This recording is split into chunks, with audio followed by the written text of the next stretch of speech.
azvinomira mushe panguva inoi zvonzi aiwa pane plotted arrest ari targeted pane Zvigananda arikuda kuitiwa midnight. Sana vino mashuka blanyo panapa ne the causal intel unit inozikanwa kuti aiwa iri trusted eno inopa nhau dzemandoro kwati doti bo subscribe or like or turn the bell icon. Pakwa ino tikuona kuti aiwa gezes shut down Zimbabwe nekuda kwe massive corruption iri kuitika. Tipita pahinde yecausal intel unit vanobuda vachari mashoko anoshamisa vachiti update.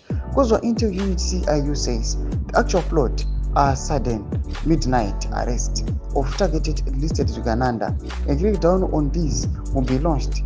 It's not known who will carry out these arrests because the police have already warned against this revolution. Wawendramira chitugeza Kozwa is watching. Thomas Komdani Kopanapa, our on Geza update. Since I open an arrest, our Kaplano Zvigananda Varkun Kobuns Iowa. These guys, according to Geza, is issued our needs address Achiti.